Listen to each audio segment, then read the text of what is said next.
It affects about 26,000 people in the Bahamas, but for many, diabetes goes undiagnosed until there is a crisis or medical intervention.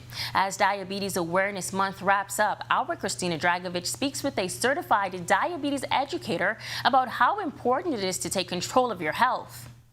The thing is about diabetes is often there are no symptoms. You hear about the symptoms of feeling thirsty, going to the bathroom a lot, and weight loss.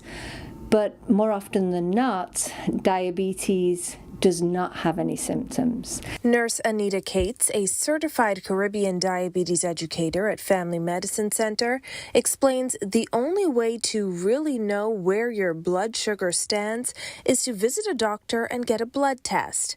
Diabetes is a condition determined by how your body turns food into energy. There are 3 types: type 1, type 2, and gestational diabetes. While gestational diabetes affects pregnant women, type 1 is usually found in children, teens, and young adults, and type 2 is considered preventable, although there are some risk factors. First off, you need to know your status and you need to know if you're at risk. So you may be at risk if you have a family history, if you're overweight, you're sedentary, but also sometimes we just can't help it due to age. Being Afro-Caribbean descent, you are more likely to get diabetes. So first off, know your status. Are you at risk? Diabetes care is based on the individual, and that is so important. There's no just one prescription or way for everybody. Cates says there are 7 areas of diabetes education, including healthy eating, coping, and problem solving, among others.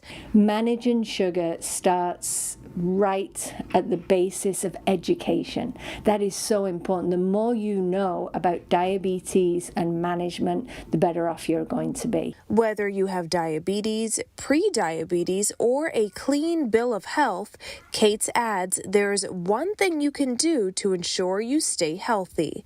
And I hate to be the burden of bad news, but really sugary drinks in our diet really does increase the risk of developing type 2 diabetes. So definitely decreasing the sugars and also decreasing the amount of carbohydrates in the diet. Now, I'm not saying stop. We're talking about a reduction in carbohydrates and awareness of where you're up to with your blood sugars. If you have diabetes and are in need of support, Cates invites you to join Zoom In on Diabetes, a virtual support group available to people in the Bahamas. For more information, contact Family Medicine Center. Reporting for our news, I'm Christina Dragovich.